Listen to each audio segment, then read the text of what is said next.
Chengannur Pandanad west Pamba residence ഫോറത്തിന്റെ ആഭിമുഖ്യത്തിൽ പരിസ്ഥിതി ദിനാചരണവും ഔഷധ സസ്യ തൈകളുടെ വിതരണവും നടത്തി. സംസ്ഥാന ഔഷധ സസ്യ ബോർഡ് എക്സിക്യൂട്ടീവ് അംഗം ഡോക്ടർ പ്രിയ ദേവദത്ത് ഉദ്ഘാടനം നിർവഹിച്ചു.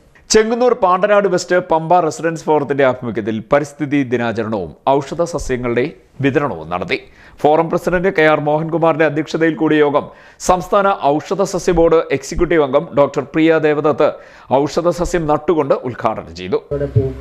ശരിക്കും പറഞ്ഞാൽ കോവിഡിൽ നമുക്ക് കണിക്കൊന്ന നഷ്ടമാകുന്നതിൻ്റെ സൂചനയാണെന്ന് കൂടി നമ്മുടെ രണ്ട് തലമുറ അടുത്ത് കഴിഞ്ഞ് പഠിക്കുന്നത് കേരളത്തിൽ വിഷു സമയത്ത് കണിക്കൊന്ന എന്ന് പറഞ്ഞ പുഷ്പം ഉണ്ടായിരുന്നു എന്നാണ്.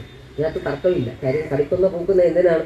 കണിക്കൊന്ന സ്വയം ജീവിക്കാനാണ് കണിക്കൊന്ന പൂക്കുന്ന. കാര്യം ഈ വേനൽക്കാലത്ത് അതിൻ്റെ വെള്ളം ഒരുപാട് നഷ്ടമാകാതിരിക്കുന്ന ഇലകൾ മുഴുവനും കൊഴിച്ച് കളഞ്ഞ് പൂവിടുകയാണ് ചെയ്യുന്നത്.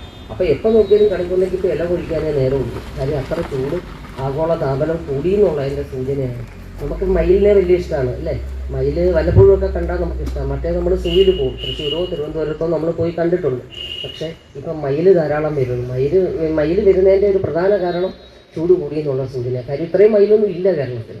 മുൻ ജില്ലാ പഞ്ചായത്ത് അംഗം ആനന്ദ് വല്യമ്മ, forum secretary CM Muraleedharan, treasurer K R. Anilkumar, joint secretary T.S. Varghese എന്നിവർ സംസാരിച്ചു. അസോസിയേഷന്റെ പരിധിയിലുള്ള എല്ലാ ഭവനങ്ങളിലും നട്ടുപിടിപ്പിക്കുവാനായി സംസ്ഥാന ഔഷധ ബോർഡിൽ നിന്നും സമാഹരിച്ച ഔഷധ സസ്യങ്ങൾ വിതരണം ചെയ്തു. CDNet news, Mannar.